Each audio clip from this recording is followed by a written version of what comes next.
بسم الله الحمد لله والصلاة والسلام على رسول الله صلى الله عليه وسلم. خذ عقيدتك لشيخ محمد جميل زين رحمة الله رحمة واسعة. هي يوم درسنا الشروط قبول العمل. السؤال الثالث والعشر: ما هي شروط قبول العمل؟ هي أما بعد እንግዲህ ሸህየው ሶስተኛው ላይ ምዕራፍ ያስቀመጡት ሹሩጡ መስፈርቶች፣ ቁቡሊ የመቀበል መስፈርቶች፣ ሹሩጡ መስፈርቶች። ምን አይነት መስፈርት ቅድመ መስፈርት ማዘጋጀት አለበት? አንድ ሰው አላህ ዘንድ ስራን ሰርቶ አላህ ስራው እንዲቀበለው ምን አይነት መስፈርት ማስቀመጥ አለበት? ቁቡሊ አላህ እንዲቀበለው፣ አልዓመሊ የሰራውን ስራ አላህ እንዲቀበለው ምን አይነት ቅድመ መስፈርት ማዘጋጀት አለበት? ምን አይነትስ ቅድመ መስፈርት ማዘጋጀት አለበት? السؤال الثالث والعشر 13ኛው ጥያቄ ما هي እሷ ደግሞ ምንድናት? ሹሩጡ መስፈርት፣ ቁቡሊ የመቀበል አላህ እንዲቀበለን፣ አልዓመሊ ስራችንን አላህ እንዲቀበለን፣ ስግደታችን፣ ጾማችን፣ የትኛውም አይነት ኢባዳ ስንሰራ አላህ እንዲቀበለን ምን አይነት መስፈርቶች ማዘጋጀት አለብን? ጀዋብ መልሳቸው ሼህ ሹሩጡ መስፈርቱ፣ ቁቡሊ የመቀበል፣ አልዓመሊ ስራን የመቀበል عند الله አላህ ዘንዳ ثلاثة ሶስት ናቸው። አንድ ሰው መልካም ስራ ሰርቶ አላህ እንዲቀበለው ሶስት ቅድመ መስፈርት ማዘጋጀት አለበት። አልአወሉ የመጀመሪያው አልኢማኑ ቢላሂ በአላህ ማመን ነው። አላህ ግኝሙን መኖሩን ማመን። በመጀመሪያ በአላህ ማመን አላህ እንዳለ። ሁለተኛ አላህ ፈጣሪ መሆኑን የሁሉ ነገር ግኝ ጌታው መሆኑን ወተውሂዲሂ በብቸኝነቱም አላህ ከሱ ጋር ምንም አይነት ተጋሪ እንደሌለው በማመን ምንም አይነት ተጋሪ እንደሌለው በብቸኝነቱ ልታመን ነው። አላህ ላኢላሃ ኢላ ሁወል ሐዩል ቀዩም እንደሆነ ልታመን ነው። ቃለ አላሁ ተዓላ ለዚህም ላቅ ያለው አላህ ሱብሓነሁ ወተዓላ ቃል ነው።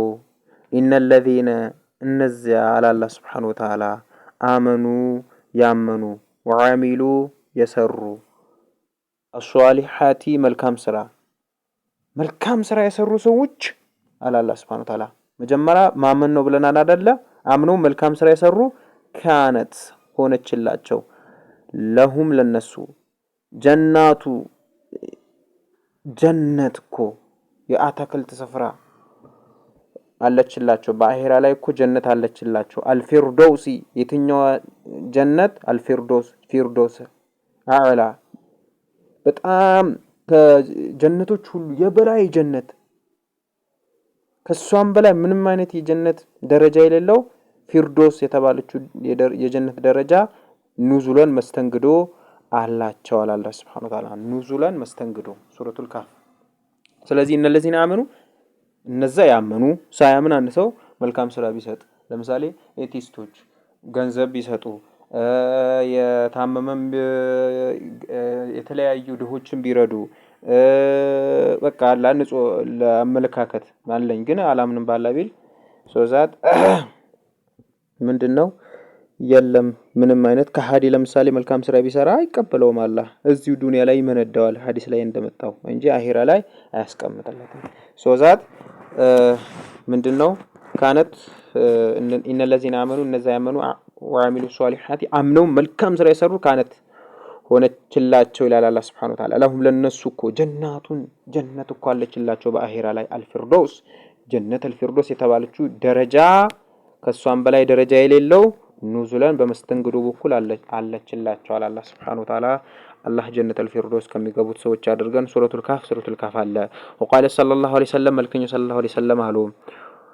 ያ ሰሃቢ እንግዲህ መጣና ምን አላቸው? የጠየቃቸው ጊዜ አንቱ ያላህ መልከኛ ሆይ አድቫይስ ምከሩኝ እስኪ ሲላቸው መልከኛው ሰለላሁ ዐለይሂ ወሰለም ምን አሉት?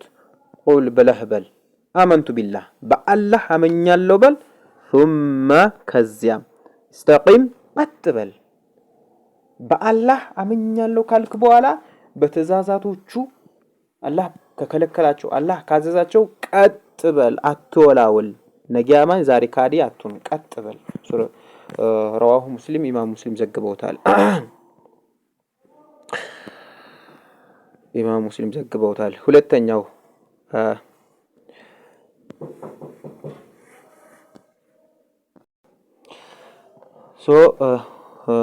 الثاني ሁለተኛው መስፈርት አላህ ስራችንን እንዲቀበል ሁለተኛው ቀድመን የምናዘጋጀው الإخلاص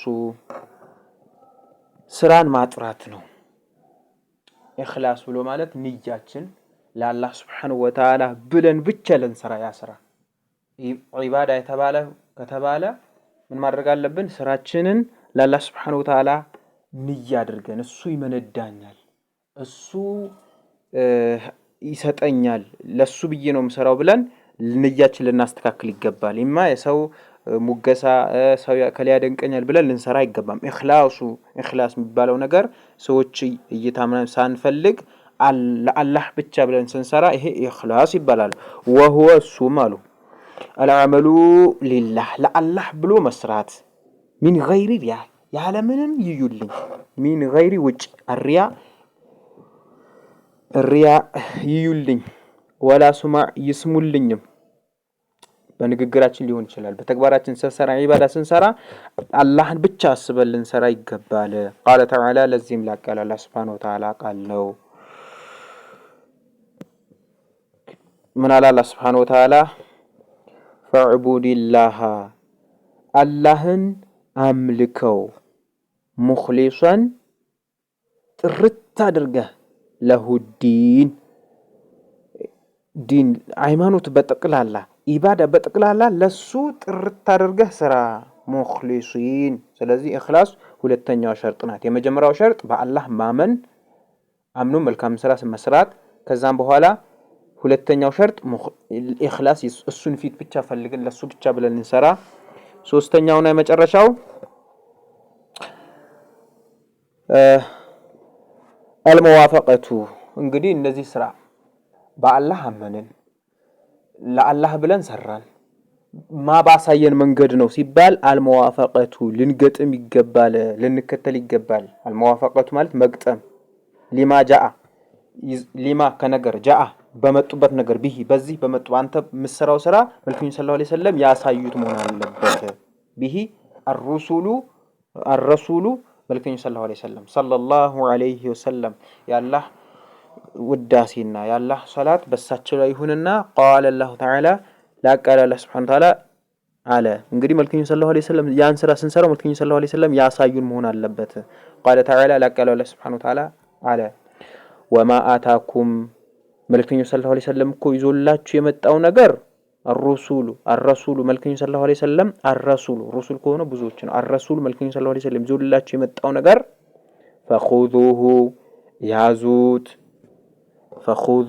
ያዙት መልክኝ ሰለላሁ ዐለይሂ ወሰለም ያሳያችሁ እንድትሰሩ ይሄ ስሩት ብለው ይዘውት የመጡት ነገር ከሆነ فخذوه ያዙት وما نهاكم መልክኝ ሰለላሁ ዐለይሂ ወሰለም የከለከላችሁ የሆነውን ነገር አንሁ ከዛ ከከለከላችሁ መልክኝ ሰለላሁ ዐለይሂ ወሰለም ከከለከላችሁን ነገር ፈንተሁ ራቁት ይላል አላህ Subhanahu Wa Ta'ala በቁርጥ ራቁት መልክኝ ሰለላሁ ዐለይሂ ወሰለም ይዘውት ከመጡት አቅማችን በቻለው አክል እንሰራለን መልክኝ ሰለላሁ ዐለይሂ ወሰለም ከከለከሉት በቁርጥ እንከለከላለን አላህም ከሚከለከሉት መልክኝ ሰለላሁ ዐለይሂ ወሰለም ካዘዙት አላህ ካዘዘው የምንሰራ ከከለከሉት ከሚከለከሉት አላህ ያደርገን ላችኋለሁ ሱረቱ الحشر ያለ ነው وقال صلى الله عليه وسلم መልክኝ ሰለላሁ ዐለይሂ ወሰለም من አካል عامله የሰራ ይሆነ አካል ጾም ሊሆን ይችላል ሶላት ሊሆን ይችላል ሰደቃ ሊሆን የተለያዩ አይነት ኢባዳ ሲሰራ ሰውየው ምን عامله عملا ስራ የሆነ የሰራ አካል ኢባዳን የሰራ አካል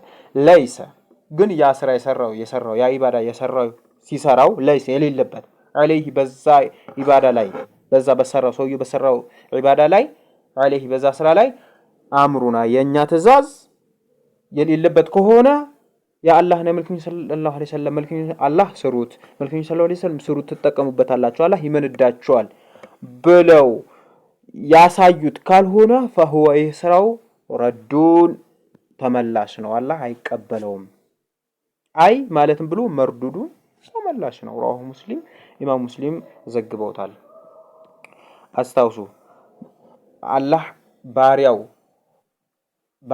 ስራ እንዲቀበለው ሶስት ቅድመ መስፈርት ማዘጋጀት አለበት ብለናል የመጀመሪያው መስፈርት ምንድነው ያለን በአላህ ማመን የመጀመሪያው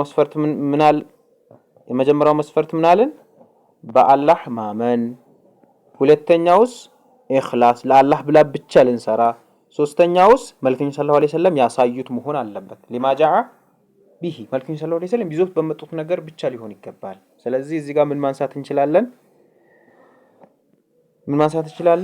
መልእክተኛ ሰለላሁ ዐለይሂ ወሰለም ያልሰሩት የሆነ ስራ አሁን የሚሰራ መውሊድ ሊሆን ይችላል የተለያዩ አይነት ኢባዳዎች ሊሆን ይችላል መልእክተኛ ሰለላሁ ዐለይሂ ወሰለም ካልሰሩት ያ ስራ ልንሰራ ይገባም አላህን ልንፈራ ይገባል በተለይ እዚህ ጋር የሚያስጠነቅቀን ቢድዓ ነው ቢድዓ ልንሰራ ይገባም አላህ ከቢድዓም ከባልተቤቶቹም ከሚርቁት አላህ ያድርገን እንግዲህ ይሄንን ከተጠቀማችሁ ቪዲዮ ከተጠቀማችሁ ቪዲዮውን ላይክ አድርጉ እንዲሁም ሰብስክራይብ ካደረጋችሁ ሰብስክራይብ አድርጉ ሼር አድርጉት ለሌላ ሰው እንዲጠቅም جعلني الله وإياكم من الذين يستمعون القرآن فيتبعوه أحسن وصلى اللهم وسلم على نبينا محمد وعلى آله وصحبه أجمعين